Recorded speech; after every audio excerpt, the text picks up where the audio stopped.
이제 우리 태국 파타야에서 할렐루야 선교 센터를 운영하시는 오필한 선교사님 나오셔서 오늘 하나님 말씀 증거해 줄 때 우리 다 같이 큰 은혜 받기를 부탁드립니다. 우리 박수로 환영하겠습니다.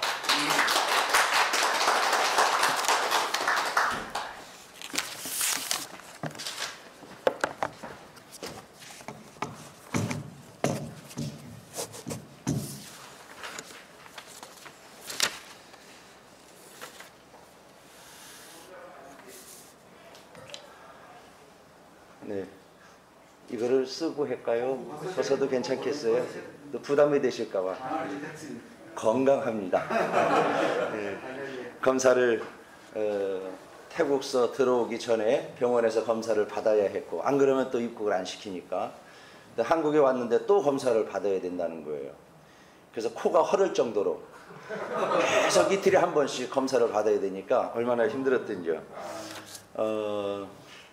저는 이렇게 저희 어머니 아버지께서 저를 낳으실 때 20세기 표준형으로 낳은 것이 아니라 21세기의 표준형으로 낳아가지고 저는 어려서 크는 과정 속에서 무척 부끄러운 그런 것을 많이 탔어요. 왜냐하면 옛날에는 지금처럼 버스가 이렇게 높지가 않고 천장이 낮았어요. 그래서 저희 동네에 버스가 아침 저녁으로 한 번씩 오는데 그 버스를 타고 학교를 갈 때, 올 때, 버스를 타면 제 머리통, 여기는 이 머리 윗부분은 공기통에 들어가 있어야지 제가 갈 수가 있는 거예요. 근데 저희 동네가 비포장도로였어요. 그래서 중학교 3학년 때 버스가 들어오기 시작했는데, 중학교 2학년 때까지는 제가 잘생긴 아이 소년 중에 하나였는데, 버스를 1년 타고 나니까 비포장도로 버스가 덜컹거릴 때마다 환기통에 머리가 부딪히고 흔들리다 보니까 턱이 좀 늘어났어요. 그래서 주걱턱이 돼가지고 그 전까지 모습이 좀 변화되는, 그래서 저는 이렇게 잘못되게 변화된 것을 늘 마음에 슬펐어요. 왜 옛날 모습대로 있으면 더 멋지고 잘생겼는데 왜 이렇게 변화가 됐을까? 왜 주걱턱으로 됐을까? 그것 때문에 늘 마음이 이렇게 한편으로 불편했는데, 제가 장가를 갈 때 저희 장모님께서 이 주걱턱을 보고 또 허락을 하셨네요. 이 턱이 당신의 딸은 굶기지 않는다는 그 확신 속에 저를 사유를 맞아가지고, 아하, 하나님이 또 변화시켜준 것은 장가를 잘 가게 하기 위해서 그러셨구나. 저는 우리가 오늘 하루하루 살아가는 과정 일정이 아주 버릴 것이 하나도 없다고 저는 생각을 해요. 오늘 성경 말씀이 주님만 보라보자, 히브리서 12장 2절 말씀인데, 믿음의 주요 또 온전케 하시는 예수 그리스도를 바라보자. 그는 당신이 기쁘게 하시는 일을 위해서 십자가를 조금도 부끄러워하지 아니하시고 살으신 분, 그래 그 기쁨으로 자기 생명을 번제물로 드리기까지 십자가를 지시고 거기에 당신의 생명을 내려놓기까지 우리를 사랑하신, 그 기뻐하시는 일을 하시면서 행복해 하신 예수님, 그 예수님께서 저와 여러분들을 사랑하신다고 하니 그 주님의 사랑을 받고 자라는 저희들이 얼마나 행복합니까? 그래서 오늘 주님께서 주님만 바라보자, 너희는 나만 바라봐라, 나만 의지해라, 내가 너와 함께 할 것이고 너를 도울 것이고 내 인생의 삶을 내가 이끌어갈 것이다, 필요한 것들을 공급해 줄 것이다. 하나님은 성경을 통해서 계속해서 그렇게 저희들에게 약속을 해주고 계세요. 그래서 저는 우리를 온전케 하시는 예수 그리스도, 오늘 그분을 생각하면서 말씀을 나누려고 해요. 저와 여러분들은 어차피 죄인이었고 버림받아 마땅한 자였고 주님을 감히 내 아버지라고 부를 수 없는 그러한 우리였는데, 주님께서 친히 이 땅에 오셔서 당신의 십자가 지시고 우리 죄를 사해 주신 것, 기본적인 이야기인데 이것을 우리가 믿느냐 이거죠. 그 예수님이 오늘도 내가 너와 함께하고 있다, 너는 나만 믿고 내가 원하는 일들을 네가 순종하면서 살아라 하는데, 오늘날 이 시대를 살고 있는 저희는 하나님의 말씀 중에 그렇게 하나님께서 말씀하시는 일에 100% 즉각 순종하며 사느냐? 라고 내 자신에게 물어볼 때 그러지 못할 때가 얼마나 많이 있는지 몰라요. 좋은 일들은 우리가 쉽게 순종해요. 그러나 하나님께서 우리가 갈 수 없는 길을 가라고 할 때 그때 우린 과연 순종하느냐?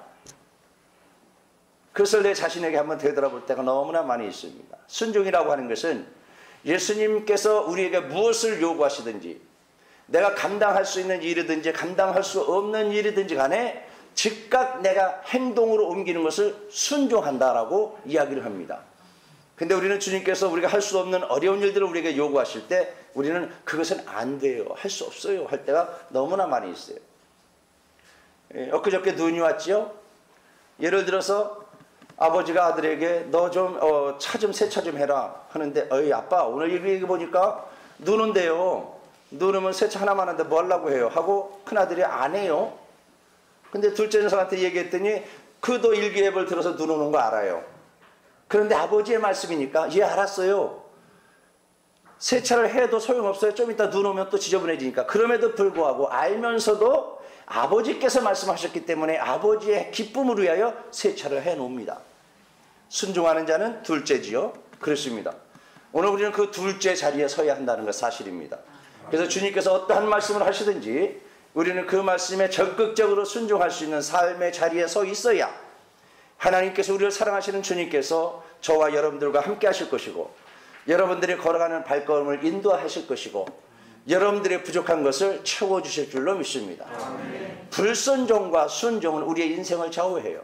그래서 우리를 온전케 하시는 예수 그리스도, 저와 여러분들의 삶을 온전하게 하시는 그 예수 그리스도를 붙들고 그분 말씀 속에 그분과 교제하며 그분과 연합하여 하나가 될 때에 비로소 우리는 주님께서 성경에 약속하신 모든 약속의 축복들을 받아 누리며 살 수 있게 된다는 사실입니다. 저는 제 삶의 목적이 오직 예수 그리스도만 바라보자는 것입니다. 선교지 가서 30년 됐는데, 선교지 가서 30년 동안 하나님께서 저에게 어떤 사명을 주셨냐 하면은, 태국 땅은 불교를 믿는 사람들이잖아요. 그 불교 믿는 사람들이 절에 가서 그 우상을 섬기고 하는 그 사람들, 죽어간 영혼들, 그들을 회복시켜서 생명을 소유한 자들로 바꾸라고 주님께서 저를 보내셨어요. 그 태국 사람들을 내가 섬기고자 간 이유는 누가복음에 말씀하신 것처럼 강도 만난 자들을 제사장과 바리새인들이 보고 강도를 만나 매를 맞고 죽어져 버려진 그를 보고 도와야 하는데, 치료해 줘야 되는데, 그들을 그 강도 만난 자를 상대하면 내가 피곤하니까 그를 보고 외면하고 지나갑니다. 제사장과 바리새인들이 그렇게 지나갔어요. 근데 사마리아인이 그를 보고 불쌍히 여기는 마음에 그를 데려가서 치료해주고 그의 회복될 때까지 그를 극진히 보살펴서 건강을 회복해 해주셨다는 얘기입니다. 그때 주님이 그것을 설명하시면서 이 중에 누가 강도 만난 자의 이웃이 되겠느냐라고 여쭤봅니다. 당연히 사마리아인이라고 이야기를 하겠죠. 그렇습니다. 그런데 중요한 것은 이 세상의 사마리아인처럼 어려움을 당한 사람, 강도 만난 사람을 도와주는 사람은 없다는 겁니다. 그 사마리아인은 누구냐? 예수 그리스도 당신을 이야기하고 있는 것입니다. 주님이 강도 만나 죽어간 그를 치료해 주셨고 회복시키셨고 정상적인 삶을 살 수 있도록 도우셨다는 사실입니다. 오늘 그 주님은 여전히 저와 여러분들이 강도 만난 자처럼 버림받았을 때 그 주님은 여전히 저희를 찾아오셔서 우리를 위로하시고 치료하시고 회복하여서 주님을 찬양하며 경배하며 살아갈 수 있도록 우리와 함께 하신다는 사실을 우리는 기억해야 할 것입니다. 주님은 그 주님께서 저에게 어느 날 오셔서, 아들아, 네가 태국 땅에 가서 불교로 인하여 죽어가는 저 영혼들을 살리는 일을 네가 해라. 네가 해라. 그때 제가 한국에서 그때 어떤 삶을 살고 있었냐 하면 프로 선수 생활을 10년간 했습니다. 제가 57년생인데 여기 혹시 57년생 목사님들 계십니까? 57년생 제 나이 또래 사람들이 직장 생활하면 한 달에 받는 월급이 한 20만 원 됐을 거예요.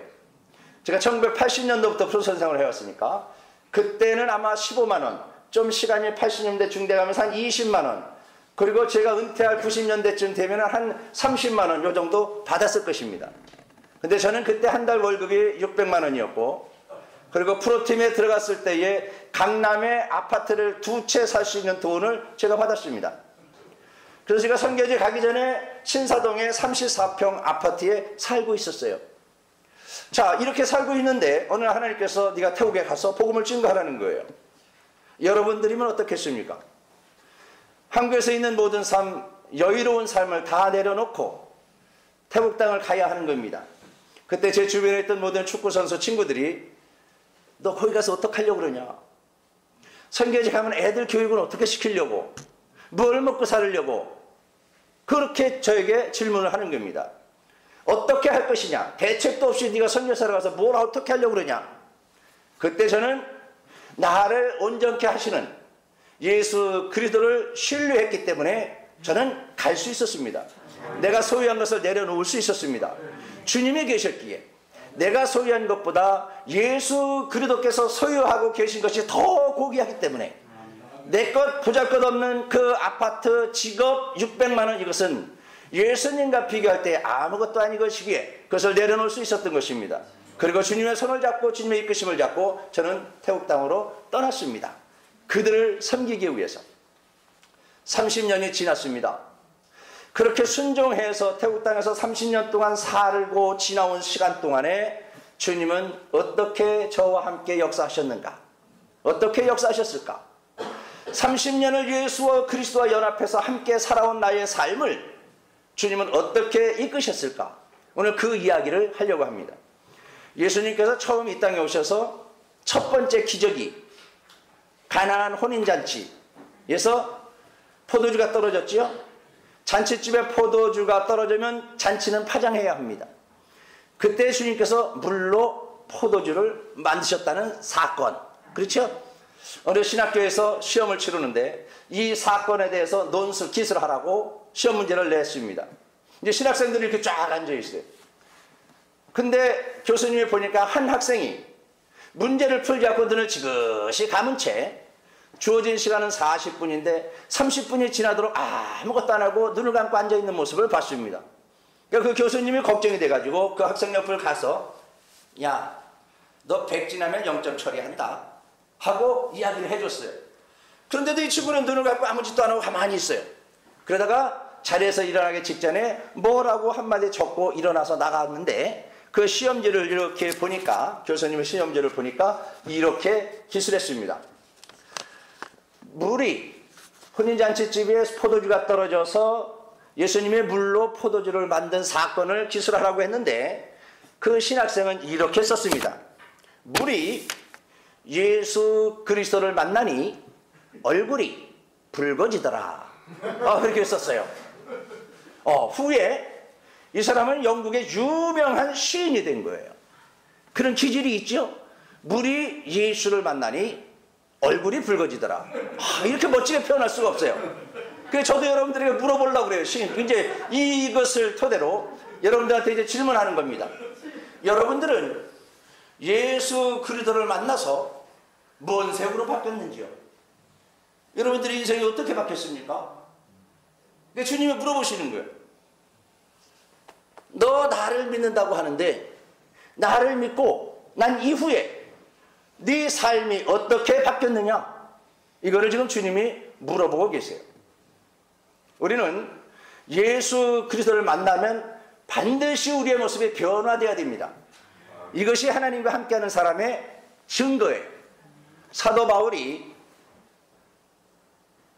예수 믿는 자들을 폭군처럼 대했잖아요. 그죠? 예수 믿는 자를 잡아다가 패고 감옥에 가두고 죽이고 폭군이지요. 그런 그가 다마에서 두산에서 예수 그리스도를 만난 다음에 어떻게 변합니까? 이제는 그들을 긍휼히 여기는 사람으로 바뀝니다. 복음을 증가하기 위해서 내 생명을 내놓습니다. 이것이 예수 믿는 자의 삶의 증표예요. 그래서 저와 여러분들은 예수 그리스도를 만난 이후에 우리의 삶은 이전과 오늘의 삶이 완전히 달라야 되는 것입니다. 예전에는 육신의 생각을 쫓았다면 이제는 육신의 생각을 내려놓고 오직 예수 그리스도만 바라보는 복된 삶이 되시기를 축복합니다. 제가 상대하는 사람들은 목회자들이에요. 태국에서는 다 선교사들, 다 목사인데 그 목회자들인 선교사들과 대화를 하다 보면 말이 안 통할 때가 너무나 많아요. 나는 예수를 이야기하고 싶은데 물이 예수를 만나니 얼굴이 붉어지더라 이 이야기를 하고 싶은데 선교사들이 이 얘기가 뭔 얘기인지 못 알아먹어요. 하나님의 얘기라면 대화가 끊겨요. 왜 그럴까? 예수의 영이 내 안에 있고 하나님의 말씀이 내 입술 속에 있고 그 예수의 심령이 내 가슴 속에 가득 채워져 있다면 예수 얘기할 때 서로 흥분돼서 이야기를 하고 기쁨과 즐거움이 넘쳐나야 되고 행복해야 되는데 왜 그 이야기를 이어가지 못할까? 이름은 목사요, 이름은 선교사인데 그 안에 하나님의 영이 없고 하나님의 말씀이 소멸됐기 때문에 육신의 생각을 쫓아 살다 보니 하나님에 대한 이야기를 나눌 수가 없는 겁니다. 저와 여러분들의 심령 속에 예수 그리스도의 영으로 충만하지 않다면 그리고 하나님의 말씀으로 가득 차 있지 않다면 역시 마찬가지입니다. 우리는 주님을 영화롭게 할 수도 없고 주님 말씀에 순종할 수도 없습니다. 주님은 이렇게 이야기합니다. 10달란트 받은 자, 5달란트 받은 자, 2달란트 받은 자, 1달란트 받은 자를 이야기하고 계세요. 그것은 무엇을 의미하느냐? 1달란트 받은 자처럼 살지 말라는 겁니다. 너 1달란트 받은 자처럼 살지 마. 너 그럼 있는 것도 다 뺏겨. 너 거지가 되는 거야. 그러니까 5달란트 받은 자의 삶을 보고 2달란트 받은 자의 삶을 보고 너도 살면서 성령의 열매를 맺으라는 겁니다. 성령의 열매를 맺지 못하면 1달란트 받은 자처럼 너 있는 거 다 빼앗기고 내 인생은 지옥불에 들어가. 그러니 하나님의 복을 받기 위해서 하나님 앞에 인정받기 위해서 주님과 함께 하늘 보호자에 앉기 위해서 너는 2달란트나 5달란트 받은 자처럼 살라는 겁니다. 그 2달란트와 5달란트 받은 자처럼 사는 것은 내 안에 예수의 영을 사모하는 겁니다. 여러분 예수 그리스도를 간절히 사모합니까? 여러분들 마음속에 간절함이 넘쳐납니까? 그 간절함이 부족하다면 그 간절함이 소멸됐다면 오늘 이 저녁에 여러분들이 그 예수 그리스도를 향한 간절함이 활활 타오르는 이 밤이 되기를 축복합니다. 저는 그 예수 그리스도를 간절히 사모하는 그 마음 때문에 한국에 있었던 모든 것들을 내려놓고 그 불교 땅, 무지한 땅, 그 더운 땅, 황무지 같은 그 땅에 저의 가족을 이끌고 들어갔습니다. 예수 그리스도께서는 제가 태국 땅에 갔을 때 아는 사람도 없어요. 아는 사람이라고는 우리가 국제대회 할 때 태국 국가대표 선수들이 박제이컵 대회에 와서 만나서 교제했던 태국 국가대표 선수들 몇 명 외에는 아는 사람이 없었습니다. 그런 제가 태국 땅에 가서 정착을 하는데 처음에는 무엇을 어떻게 할지도 몰라요. 많은 선교사님들이 제가 선교사 훈련 받을 때 이렇게 얘기해요. 나는 하나님이 중국으로 부르셨어. 그래서 나는 중국으로 갈 거야. 나는 아프리카로 부르셨어. 나는 미국에서 부르셨어. 하나님이 당신들을 부르셔서 나는 그 나라로 간다라고 다들 얘기해요. 근데 저는 그냥 태국의 스포츠 선교가 필요하다고 나보고 가라고 해서 하나님의 음성은 듣지도 못하고 가라고 해서 거기서 필요하다고 해서 저는 간 것입니다. 아무것도 갈 바를 알지 못했어요. 누구처럼 하나님의 음성을 듣고 넌 태국 땅에서 이렇게 사역해라? 그런 거 없었습니다. 그리고 태국 땅에 갔어요. 갔더니 하나님께서는 환경을 통해서 제가 사역할 자리를 예비해 놓으시고 그곳에서 일을 하게 하시는데 저에게 맡겨주신 사명은 태국의 청소년들을 상대로 예수 그리스도를 전하라는 것입니다. 왜 어른들을 상대로 하지 않고 청소년 사역을 제게 사명으로 주셨을까? 제가 기도하며 하나님께 물어봤습니다. 왜 청소년 상대로 복음을 전해야 합니까? 주님 말씀 이렇습니다. 태국 성인들은 이미 초등학교, 중학교, 국어책은 다 불교 내용입니다. 그리고 그들의 삶이 불교고 그렇기 때문에 부모를 따라 절에 가면서 중학교 졸업할 나이가 되면 이미 돌준이 다 되어 있다는 거예요. 그들을 개종하기는 불가능하다. 어렵다. 그러니까 그들이 불교라고 하는 신앙 속에 사로잡히기 전에 순수한 마음을 가지고 있는 어린이들을 상대로 예수 그리스도의 복음을 심어라. 그러면 거기서 싹이 나고 열매를 맺을 것이다. 그러면서 그 어린 청소년들을 모아서 그들에게 복음을 전하라는 거예요. 저는 그 말씀을 듣고 주님께 물어봤지요. 저도 머리가 그렇게 둔한 사람은 아니거든요. 그러면 1년에 한 20명씩 초등학교 졸업하는 어린아이들을 선교센터에 모아서 훈련시키기 시작하면 고등학교 졸업할 때까지 6년이 걸리는데 20명씩 6년이면 쉽게 120명이고 120명이 먹고 자고 할 텐데 먹고 자는데 돈이 드는 돈은 얼마가 될까? 이거를 계산하니까 이건 불가능해요. 왜? 내가 돈이 없어요.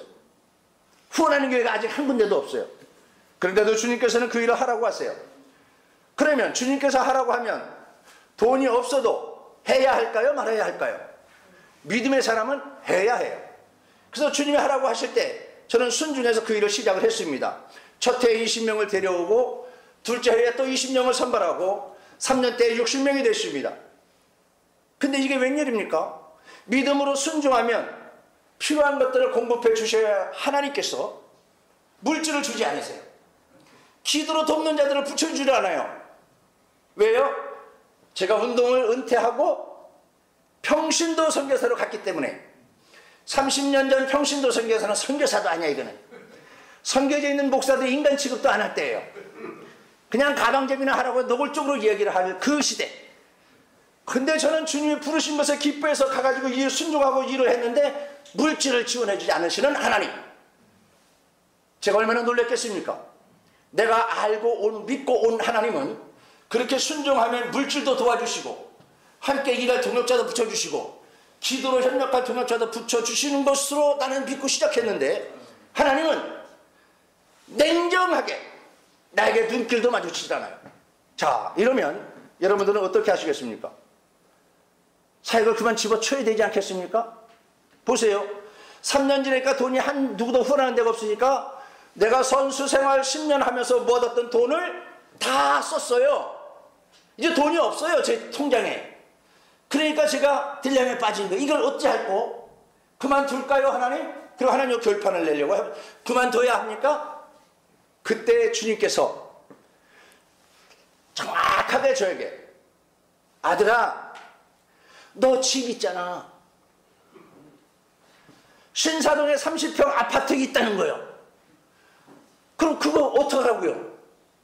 돈이 없으면 어떡하라는 얘기예요? 그거 갖다가 아이들 양육하라는 거잖아요. 이번에도 한국 나왔는데 막내딸 결혼식 때문에 나왔고 수술을 해야 돼서 나왔는데 먹을 데가 없어요. 그럴 때마다 제가 생각나는 거는 그럼 그 신사동에 있는 34평 아파트 뒀으면 이렇게 내가 한국 나올 때 쓸 수 있고, 그리고 뒀으면 지금 신사동에 34평 아파트가 얼마가 갑니까? 선교사 은퇴하고 와도 뭐 걱정할 것도 없고. 그런데 그걸 다 하나님께서 팔아가지고 여기 쓰라는 거예요. 그래서 그걸 팔아가지고 그 돈을 다 썼어요. 그런데도 하나님은 기도와 물질로 도울 수 있는 동역자들을 안 붙여주세요. 이제 어떡합니까? 나는 통장에도 돈이 없고 집도 팔아서 다 정리했어요. 이제 한국으로 들어올래도 머물 곳이 없어 못 들어와요. 근데 기적 같은 일이 벌어집니다. 내 모든 것을 다 앗아가신 하나님께서는 그때부터 일을 시작했어요. 집을 팔고 그 돈을 다 쓰고 내가 빈손이 됐을 때 그때 예수 그리스도는 내 손에 능력이 되어 나를 돕기 시작하시더라, 이 말입니다. 저는 주님께서 내 모든 것을 다 내려놓고 빈손이 됐을 때 기도 동역자를 붙여주세요. 물질로 돕는 자들을 붙여주세요. 사람을 태국 땅으로 불러요. 그리고 저를 돕게 하세요.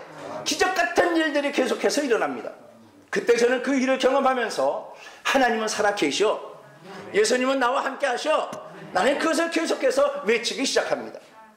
제 철학이 주님이 나를 선교사로 불러서 일을 하게 하시면 거기에 필요한 모든 것들을 주님께서 책임질 것을 확실히 믿었기 때문에 나는 한국교회를 찾아오지 않습니다. 나를 도와주시오, 기도해 주시오, 이런 얘기 일치 안 합니다. 선교사들이 2달에 한 번씩 기도 편지를 써요. 그래서 후원교회 알리고 기도하고 물질을 지원해 달라고 요청을 합니다. 저는 30년 된 지금까지 연말에 한 번, 올 1년도 기도해 주시고 물질로 함께 해 주셔서 감사합니다 하고 안부 편지 딱 한 번씩 보내요. 그러니까 30년 지났으니까 몇 번 보냈겠어요?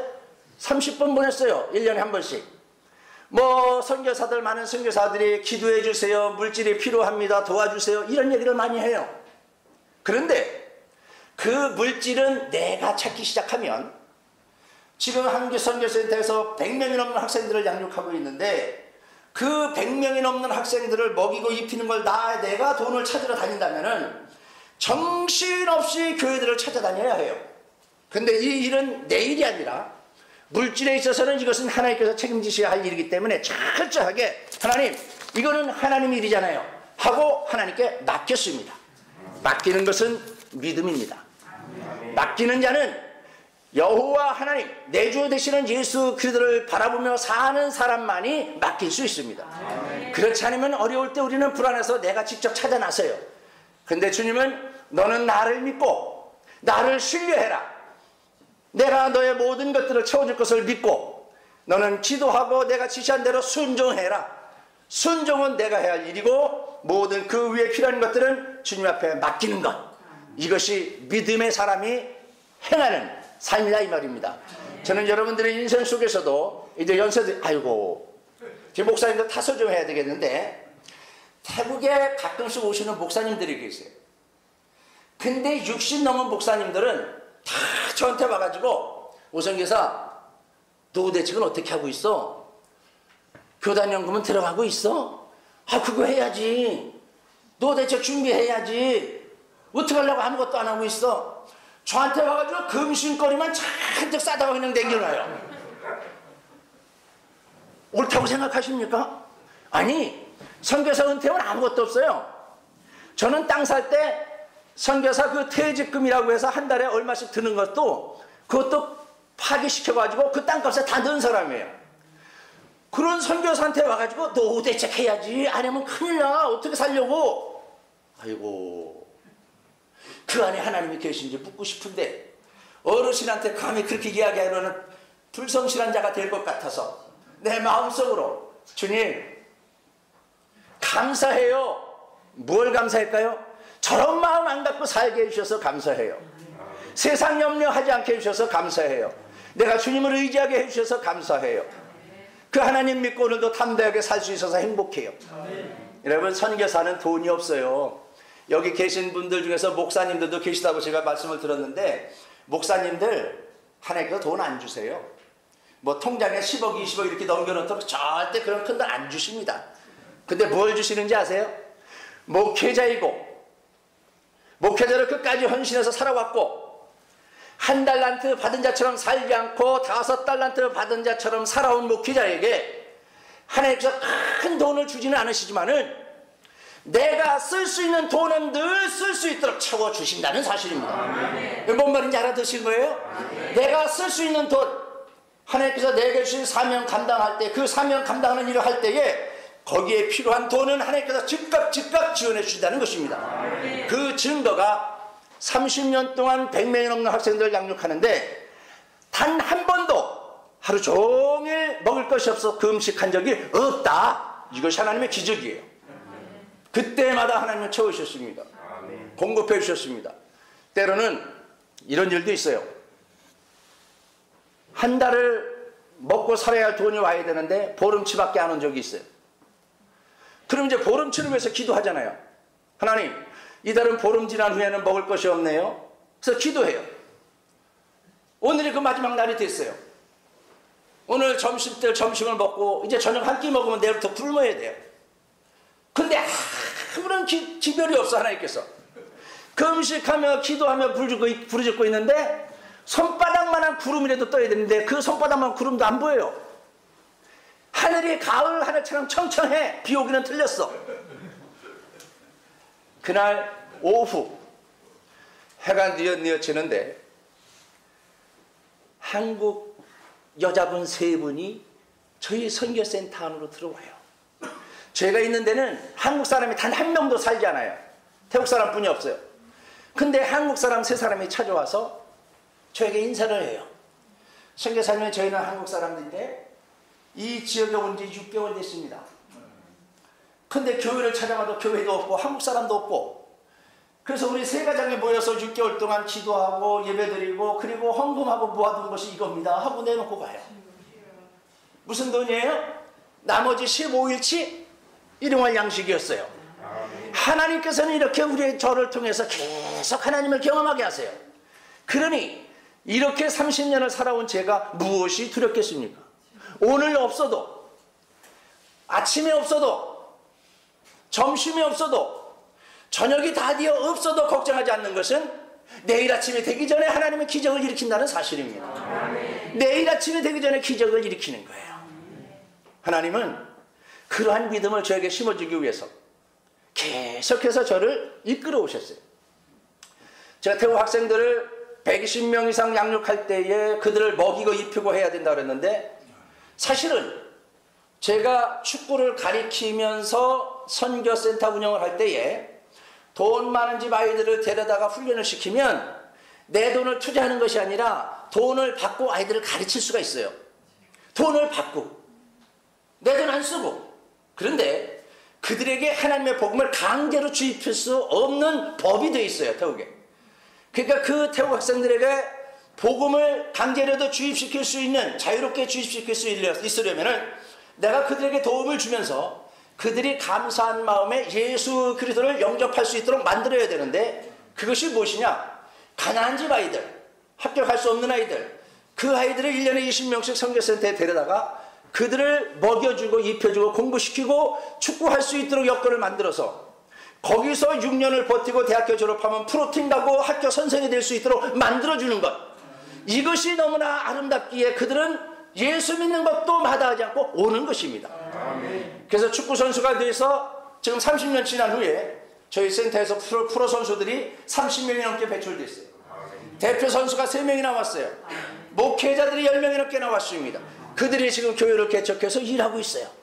생명의 씨앗을 심으면 죽지 않는다는 것, 반드시 열매를 맺는다는 것. 왜 열매를 맺게 될까요? 나를 사랑하시는 예수 그리스도께서 저와 함께 동행하기 때문에, 내가 그들을 양육하는 것이 아니라 우리 주 예수 그리스도께서 친히 그들을 양육하기 때문에, 그들을 교육시키시기 때문에 낙오되지 않고 반드시 열매를 맺게 하신다. 저는 그 믿음 때문에 오늘도 기쁨으로 그 사역을 하고 있습니다. 어느 날 태국 사람들에게 땅을 빌려서 축구장을 하나 만들고 그 축구장에서 아이들을 훈련시키면서 생활해 왔습니다. 근데 어느 이분이 제 센터에 공장을 하는데 그 공장에 불이 나버렸어요. 보험도 안 들어있어요. 공장이 워낙 오래된 거라. 그러니까 재산이 다 날아간 거예요. 그러니까 우리에게 빌려줬던 축구장 그 땅 절반을 팔아서 그 절반 파는 돈으로 나머지 절반의 땅에 공장을 지어야 했어요.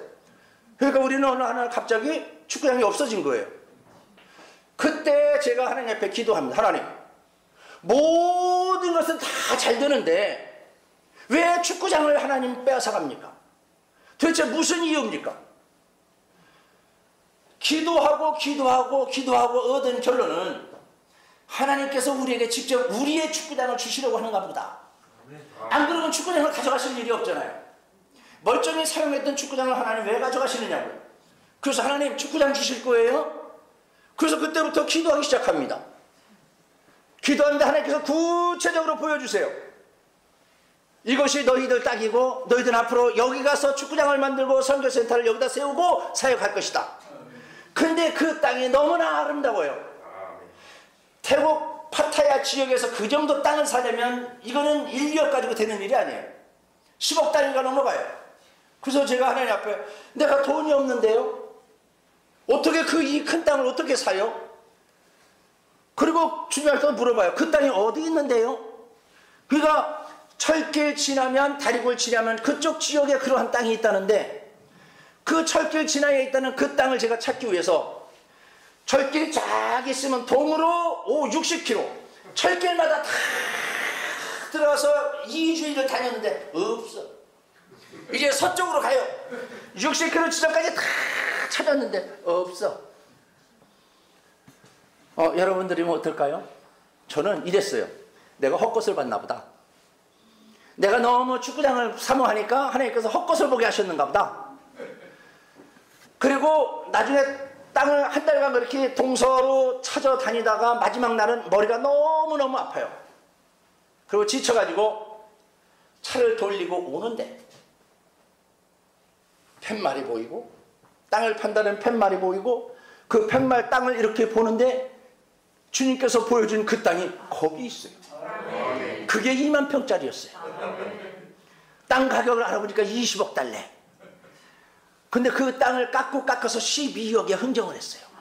어떻게 12억에 흥정을 했냐? 그 주인은 오래전에 땅을 샀는데, 방콕에 사는 사람들이 파타야에 한 120km 떨어진 곳에서 땅을 사놨는데, 그 땅을 팔려고 하는데 워낙 땅덩어리가 크니까 안 팔린 거예요. 10년 동안 팔으려고 해도 안 팔렸던 땅을 제가 산다고 하니까 그 주인이 얼마나 좋았겠어요.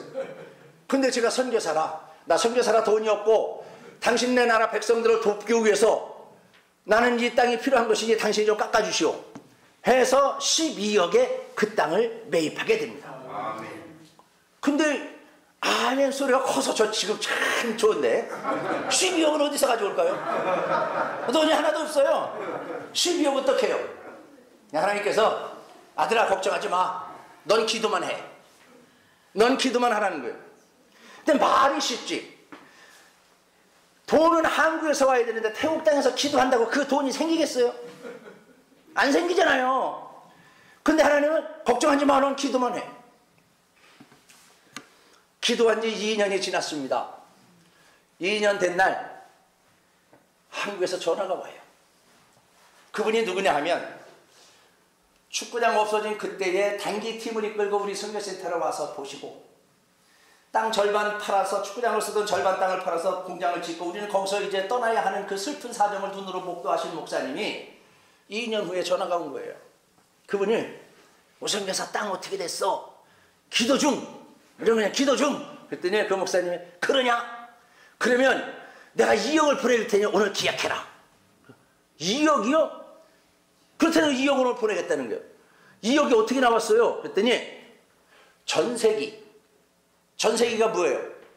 전세는 비행기를 전세기라고 그러잖아요. 근데 그 교회에 전세기라고 하는 장로님이 계셨어요. 이 장로님이 중소기업을 운영하시는데 추석 보너스를 주려고 하는데 직원들이 아니 IMF 이후에 회사가 이렇게 어려운데 우리가 어떻게 보너스를 받습니까? 하고 굳이 안 받고 사양하니까 그 정도 되면 장로님의 그 돈을 회사를 위해서 써도 되는데 하나님은 파타야에 땅을 사야 되시니까 그 장로님의 마음에 감동을 줘서 그 돈을 우리 목사님이 필요하신 데가 있나 보다 하고 목사님한테 갖다 주셨고 목사님은 2억을 받고 보니 파타야에 갔을 때 우피란 선교사가 땅 산다고 했었는데 철조망 쳐진 그 땅이 생각이 폴떡 여기서 왔다 갔다 하더래요. 그러니까 저한테 전화해서 그 2억을 보내줬더니 사라는 거예요. 얼마나 행복했을까요? 네, 제가 통화하면서 제가 이래요. 근데 목사님 계약했다가 나머지 10억 못 갚으면 그거 떼끼는데 어떡해요? 그랬더니 그 목사님께서 야, 내 경험에 첫 헌금이 11주다라는 거예요. 내 목회 경험에 이 헌금은 11주니까 너 2억이 20억 된다. 걱정하지 말고 그냥 해라. 날려도 괜찮아. 그냥 해. 그러면서 축복 기도를 하세요. 하나님 이 2억이 20억이 돼서 땅도 사고 건축도 사게 되게 해 주옵소서 하고 그분이 믿음의 기도를 해요. 그때 믿음이 약한 바보 같은 선교사는 하나님 건축은 둘째 치고 나 땅만 사면 되니까 땅만이라도 사게 해달라고 얼마나 간절했겠습니까? 땅을 소유하고 싶은 마음에 건축은 나중에 해도 되니까 일단 땅만 달라고. 근데 하나님은요 현찮은 자의 기도는 안 들으셔. 그러니까 우리가 마음만 표시해도 돼요. 내 기도를 하나님이 안 들으셔. 왜? 쟤는 믿음이 약해서 그 정도니까. 그 믿음으로 형성된 목사님이 20억짜리 기도한 그 기도를 들으시고 2억 가지고 계약했어요. 마지막 잔금처리 했는데 돈이 없어. 이제 일주일 남았어요. 그때 이제 2억을 날리는구나 하고 제가 포기하는 그쯤에 어느 허름한 옷을 입은 사람이 저를 찾아왔어요. 반바지에 고무신 신고 얼굴도 새카만 사람이 농사꾼 또는 노숙자같이 생기신 분이 저한테 와가지고 선교사님 제가 이거 땅값 선교사님 못 갚고 기도하고 있다는 얘기 들었는데 제가 땅값 헌금할게요. 근데 제가 봐도 저 양반이 거지 같은데 무슨 10억을 헌금한다고. 그래서 예 그래요? 하고 그냥 그래요? 하고 끝냈어요. 근데 이틀 후에 저를 또 찾아왔어요. 내가 헌금한다는데 왜 연락처를 안 주냐 이거예요. 어디로 돈을 보내야 되냐. 내가 한국에서 돈을 보낼 건데 빨리 알려주라. 그래서 제가 교단 본부 해외 선교본부에 전화번호 알려주고 그리 가면 됩니다 하고 그냥 종이 한 장 써서 던져줬어요. 왜냐하면 저분이 자꾸 헛소리하는 것 같아. 근데 2시간 후에 한국에서 전화가 왔어요. 오선교사님 10억이 들어왔는데 이게 어떻게 된 돈이에요? 10억을 보냈어요 그분이. 할렐루야. 아멘. 믿지 못한 내가 얼마나 미안한지 외모로 보고 판단한 내가 얼마나 그분께 죄송했는지. 이래서 주님은 겉을 보지 말고 마음의 중심을 보라고 했구나. 저분은 정말로 헌금하고 싶어 나를 찾아왔는데, 그래서 제가 하도 궁금해서 아니 왜 나한테 10억을 헌금하고자 하는 마음이 생겼습니까? 했더니 참 하나님은요 정확하세요. 그분이 40대 중반에 건축업자 하는 분이신데 40대 중반에 하나님 앞에 교회를 짓겠다고 서약을 했답니다. 그리고 지금 60이 됐는데도 실행을 안 했어. 그게 마음에 늘 짐이었던 거예요.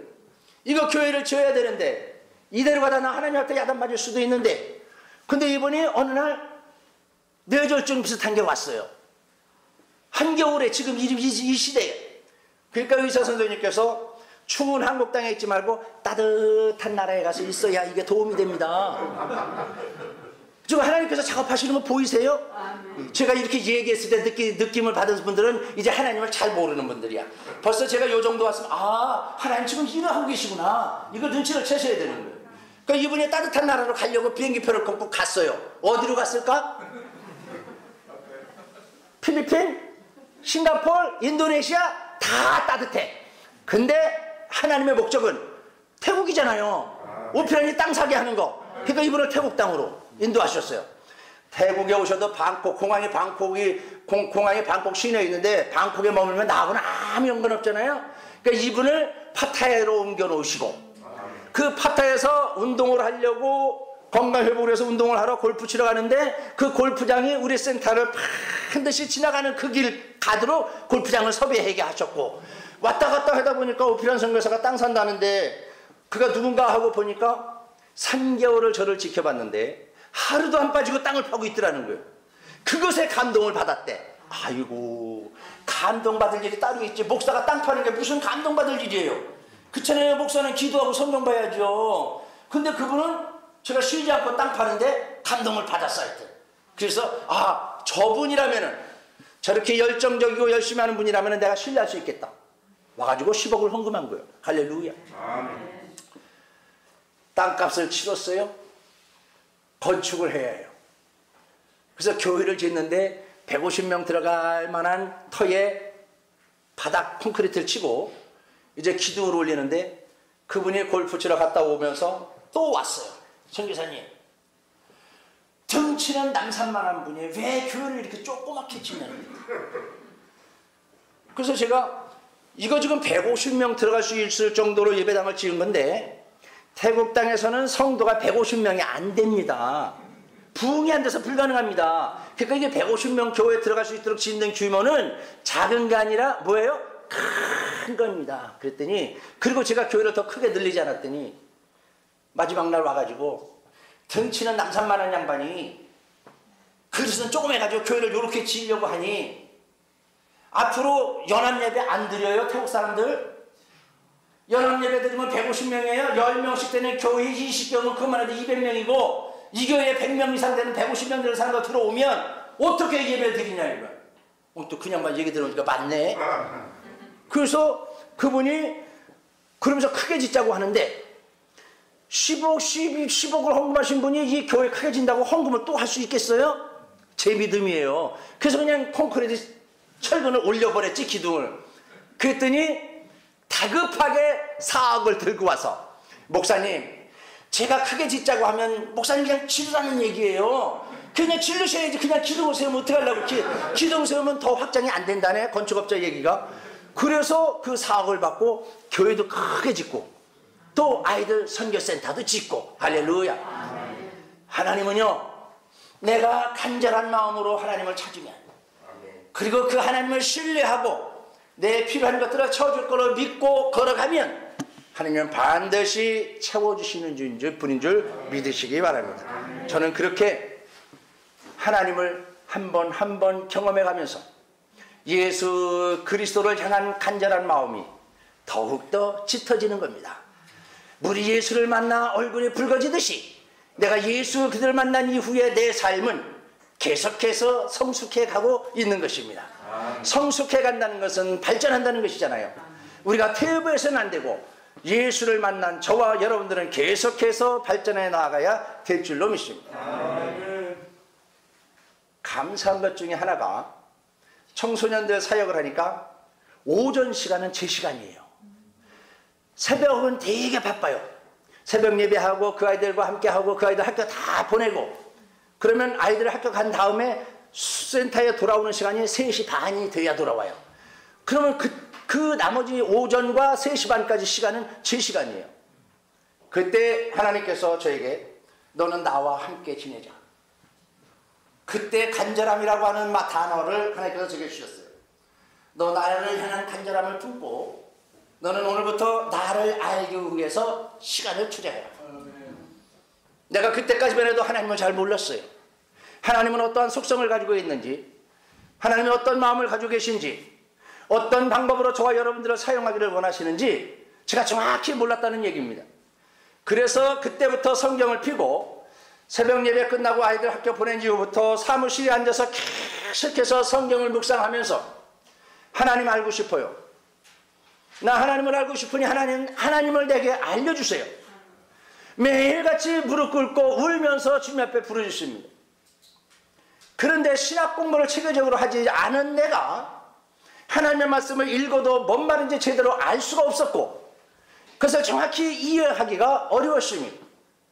그때 진즉에 무리의 예수를 만나니 얼굴이 붉어지더라. 그 한마디만 들었어도 힌트를 얻고 하나님은 이러한 방법으로 일하시는구나 알았을 터인데 그런 걸 전혀 몰랐습니다.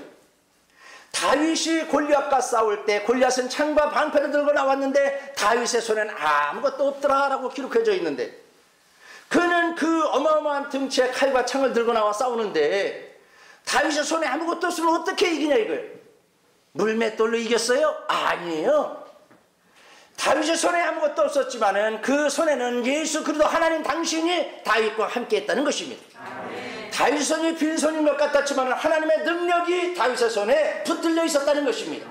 그래서 하나님의 능력으로 다윗은 골리앗을 이길 수 있었습니다. 내가 운동선수 출신이고 아직 목사가 아니지만은 그때부터 나는 목사가 돼야 되겠다 하고 신학교를 다니기 시작했고 그리고 하나님을 알기 위해서 힘쓴 것입니다.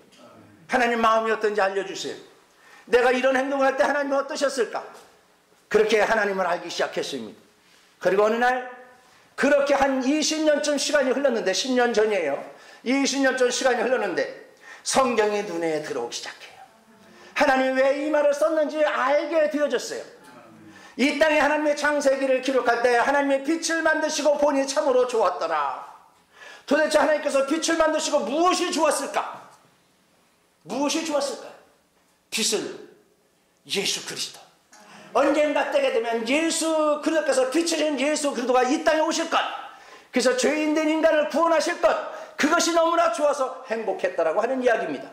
오늘 주님께서는 당신이 기뻐하는 일, 죄인된 저와 여러분들을 구원하기 위해서 그 구원하는 그 일이 너무나 기뻐서 십자가 지는 것을 부끄럽지 않게 생각하신 그 예수 그리스도의 마음을 알게 됐다는 것입니다. 선교사의 삶을 살면서 때로는 선교사로 살면서 마음이 외로울 때도 있어요. 무시당하는 그런 기분이 들 때도 전에는 종종 있었어요. 근데 지금은 어떠냐? 전혀 그렇지 않습니다. 왜냐하면 죄인 중에 가장 죄인이 예수 그리스도를 거부하는 자가 죄인 중에 죄인이고 괴수 중에 괴수라고 나는 생각을 합니다. 왜냐하면 예수를 믿지 않는 자만큼 죄인은 없어요. 그러므로 저와 여러분들은 예수를 믿고 있으니 그 죄인의 자리에서는 벗어났어요. 그렇죠? 근데 좀 더 존귀한 자가 되려면 예수 그리스도의 능력을 내가 인정하고 예수 그리스도께서 저와 여러분들을 도구로 사용하실 것을 믿고 주님의 사명을 감당할 때 필요한 것들을 공급해 주실 것을 믿고 오늘도 담대히 주의 손을 잡고 믿음의 길을 걸어가는 것, 그 길을 걸어갈 때 하나님께서는 우리의 인생을 책임지시다는 확신을 가지고 걸어갈 때에 우리는 드디어 주님의 권세와 능력을 부여받는 자가 된다는 사실입니다. 주님은 큰 길로 가지 말라고 그랬어요. 좁은 길로 가라고 하십니다. 근데 여러분, 좁은 길의 의미를 여러분 아십니까? 대로를 가지 말고 좁은 길. 좁은 길이 생명의 길이라고 주님이 얘기하세요. 제가 좁은 길을 쉽게 설명하면 이렇습니다. 제가 시골 촌놈이라고 말씀을 드렸잖아요. 우리 아버지는 술을 좋아하시고 노래 좋아하시기 때문에 아무것도 소유한 것이 없으세요. 농사짓는 농사꾼인데 땅이 단 한 평도 없어요. 당신 땅이. 그러니 그 자식들이 얼마나 고통을 받았겠어요. 형님과 누님은 초등학교 졸업하고 공장으로 머슴으로 갔고, 형님은 머슴살이 했고 누나는 식물하러 가서 일을 해야 되고, 저는 서울 용산시장 옆, 여기가 용산이네. 용산시장 옆에가 그 벽돌 찍는 공장이 있었어요. 그 벽돌 찍는 공장에서 제가 1년간 벽돌을 찍었어요. 그리고 그것이 너무나 힘들어서 1년은 고향에 내려가서 남의 집 머슴살이를 했어요. 그리고 나서 학교를 다니기 시작한 거예요. 자, 하나님께서 저를 어린 나이에 벽돌 찍는, 친구들은 다 학교 가는데 나는 학교를 못 가고 벽돌 찍는 공장에서 벽돌을 찍을 때에 내 어린 마음에 아버지가 원망스러웠어요. 나는 부모를 만약에 내 능력으로 골라 잡는다면 나는 공부도 우리 학교에서 1등을 했고 운동도 1등이고 모든 면에서 내 친구들보다 뛰어났는데 단지 아버지를 잘못 만나서 나는 이렇게 어렵게 사는구나 생각을 했습니다. 만약에 아버지를 내가 선택할 수 있다면 나는 내 친구들 다 물리치고 돈 많고 멋쟁이로 된 멋진 아버지를 나는 선택할 수 있었을 거예요. 근데 그건 내 선택권이 없어요. 그때 아버지를 원망했는데 파타야에 가서 2만 평의 땅을 하나님의 은혜로 사고 그리고 건축을 할 때 하나님께서 왜 나를 학교를 가지 못하게 하고 2년 동안 벽돌집 농장에서 일을 하게 했는지를 알게 됐습니다. 2만 평의 땅을 사고 정지작업을 하는데 그 땅 흙이 벽돌을 찍으시는 흙이었어요. 내가 만약에 그 벽돌 공장에서 일을 안 했다면 난 이걸 몰라요. 그런데 벽돌 공장 지능 공인으로 가장 멋진 우리나라에서 최고의 기술자가 되기 위해서 애썼던 사람이기 때문에 이걸 볼 수 있었던 거예요. 내 땅에서 흙을 퍼가지고 1년 동안 제가 파타야에서 벽돌을 찍었습니다. 그리고 그 찍은 벽돌을 쌓아 올린 게 오늘날 선교센터예요. 1년 동안 벽돌을 찍을 때 얼마나 행복했는지. 운동장에 나가게 되면 눈물이 나요. 오늘 찍은 거 굳으면 그거 벽돌 쌓아 올려서 건물이 세워지고 교회가 세워지고 신학교가 세워지고 아이들 기숙사가 세워지고 안식관이 세워지는데 얼마나 행복했는지 모릅니다. 하나님은 제가 무슨 얘기를 하려고 하냐면 하나님은 예비하시는 하나님이다. 버릴 것이 하나도 없다. 내 인생의 모든 시간은 나에게 축복의 시간이다. 그 벽돌 찍는 공장에서의 시간이 없었다면 오늘의 할렐루야 센터에 저 아름다운 모습은 없습니다. 흙벽돌로 멋있게 지었기 때문에 외국 사람들이 오며 가며 지나가다가 거기 가서 사진 한 장 찍고 가는 것, 그 모습들을 볼 때 제가 얼마나 행복한지 몰라요. 교회 건물이 너무나 아름답다. 어제는 크리스마스 예배를 드리는데 교인들이 저희 선교센터 안에 축구장, 정식 서울운동장만한 축구장이 3개가 있어요. 푸른 잔디가 쫙 깔려 있습니다. 우리 교회는 몇 명 되지도 않아요. 태국 사람들 있지만은 그분들이 어제 크리스마스니까 교회에 와서 텐트를 치고 어제 크리스마스 행사 마치고 거기서 자고 오늘 또 예배를 드리고 오늘도 밤 11시는 돼야 집에 갈 것입니다. 밤 11시면 우리나라 새벽 1시 시간인데 그때까지 거기서 놀고 교제하고 복음전도 하다고 지내다가 집에 가요. 이게 크리스마스 때이기 때문에 크리스마스 때만 하냐? 아니에요. 매일 주일 토요일날 그분들은 와서 운동장에 텐트 치고 거기서 자고 먹고 주일날 예배 드리고 집에 가요. 무슨 현상일까? 왜 하나님께서는 우리 교회 성도들 몇몇 안 되는 그 성도들을 주말만 되면 그분들이 직접 교회에 와서 운동장에서 텐트를 치고 자게 하고 그리고 주일날 예배 드리고 밤늦게까지 교제하다가 가게 하실까? 왜 그토록 그들로 하여금 하나님을 사랑하게 하실까? 제가 태국말로 설교해요. 태국 목사들이 그렇게 많은데 왜 우리 교회로 올까? 제가 태국말을 아무리 잘한다 했는데 태국 사람보다 잘하겠어요? 그럴 수는 없는 거예요. 나이가 30 중반이 넘어서 갔기 때문에 혀가 뻣뻣해서 배운 태국말이기 때문에 이 국어는 어렸을 때부터 하지 않으면 언어에 약간 좀 얼떨떨한 좀 부족한 면이 나타나요. 그럼에도 불구하고 우리 교회 성도들은 우리 교회를 떠나지 않고 계속 와요. 왜 그럴까? 나는 태국 사람처럼 말을 잘하지는 못해도 그들보다 뛰어난 말은 하지 못해도 내가 선포하는 말씀 중에는 살아계신 예수 그리스도를 드러내는 설교만을 하고 있습니다. 내가 예수 그리스도를 간절히 사모하고 그분의 말씀에 순종한다면 그리고 그분을 영화롭게 한다면 그분의 영광을 가로채지 않고 다 하나님 앞에 영광을 올려드린다면 하나님은 반드시 우리와 함께 하시며 나와 우리 자녀를 잘되게 하시는 분이 하나님이시다. 매일같이 그들에게 선포하는 말씀은 하나님은 당신을 간절히 사모하는 자들과 함께 하신다는 것, 하나님은 당신을 사랑하는 자들을 사랑하시고 당신을 찾는 자들을 만나주신다는 것, 그들의 필요를 채워준다는 것, 그렇습니다. 언제까지? 언제까지 하나님은 저와 여러분들과 함께 하실까요? 성경을 보면은 정확하게 구별되어 나와져 있습니다. 이스라엘 백성들이 그 광야 땅에 들어갔을 때 물이 없어 주님 앞에 원망하잖아요. 그때 주님께 하나님께서 호렙산 위에 올리는 반석을 치라고 해요. 그 반석에서 물이 날 것이라고 합니다. 모세가 그 말을 믿고 많은 백성들 앞에서 지팡이로 반석을 치니 반석에서 물이 솟아나더라 했습니다. 그 반석에서 솟아나는 그 물이 오늘날 저와 여러분들의 생명수요 생명의 떡입니다. 그 물이 언제까지 흘렀습니까? 그 반석에서 흘러나오는 물이 언제까지 흘렀냐 이것입니다. 이것이 그 성경 반석에서 물이 난다는 핵심이에요.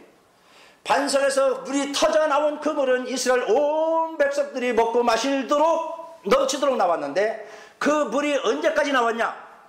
하나님께서 그 이스라엘 백성들을 그곳에서 이끌어 가나안 땅으로 들어가기 직전까지, 그곳을 떠날 때까지 그 물은 멈추지 않고 흘렀다라고 기록해 있습니다. 반석에서 물을 내시는 하나님께서는 저와 여러분들을 위해서 우리에게 필요한 이 생명수와 생명의 떡을 주님 만나는 직전까지 계속해서 공급해 줄 줄로 저는 확실히 믿습니다. 그 하나님이 여러분들의 하나님이 되었으면 하는 마음에서 오늘 예수 그리스도, 우리 주 예수 그리스도만 바라보는 삶을 살자라는 제목으로 함께 말씀을 나눈 것입니다. 저와 여러분들의 삶에 오직 예수 그리스도만을 바라보는 삶을 산다면 주님은 반드시 당신께서 약속하신 대로 모든 축복의 말씀들이 우리 삶에 그대로 이루어지게 되어질 것입니다. 단 조건은 한 달란트 받은 자처럼 살지 않아야 된다는 것입니다. 우리는 5달란트 받은 자처럼 그렇게 주님을 위해서 열심히 믿음의 경주를 할 때에 하나님은 우리의 믿음의 근육을, 다른 일을 하면 할수록 우리의 믿음의 근육을 강하게 만들어 주실 것입니다. 그래서 어떠한 비바람이 몰아쳐도 쓰러지거나 넘어지는 일이 없도록 할 것입니다. 그러기 위해서 우리는 예수 그리스도의 터 위에 우리의 삶을, 우리의 집을 세워 나가야 할 줄로 믿습니다. 예수 그리스도의 터 위에, 그렇습니다. 예수 그리스도의 터 위에 주님을 간절히 사모하는 마음으로, 그리고 믿기로는 우리 예수를 만나면 얼굴이 붉어지는 것처럼 우리가 예수와 함께하면 우리의 인생은 달라진다는 것을 확실히 믿고 그렇게 주님 앞으로 가까이 나아가시기를 주의 이름으로 축복합니다. 기도하겠습니다. 하나님 고맙습니다.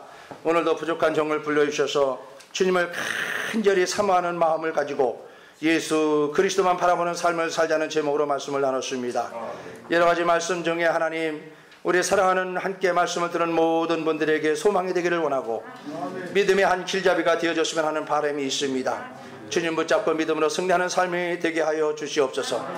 살아오신 지나온 과정 속에서도 그러려니와 앞으로 남은 인생길을 걸어갈 때에도 주님과 함께 동행하게 하시고 하나님께서 약속하신 대로 그의 사역들과 자녀들 위해 하나님의 은혜와 은총이 넘쳐나도록 축복하여 주시옵소서. 예수님의 이름으로 기도하옵나이다. 아멘.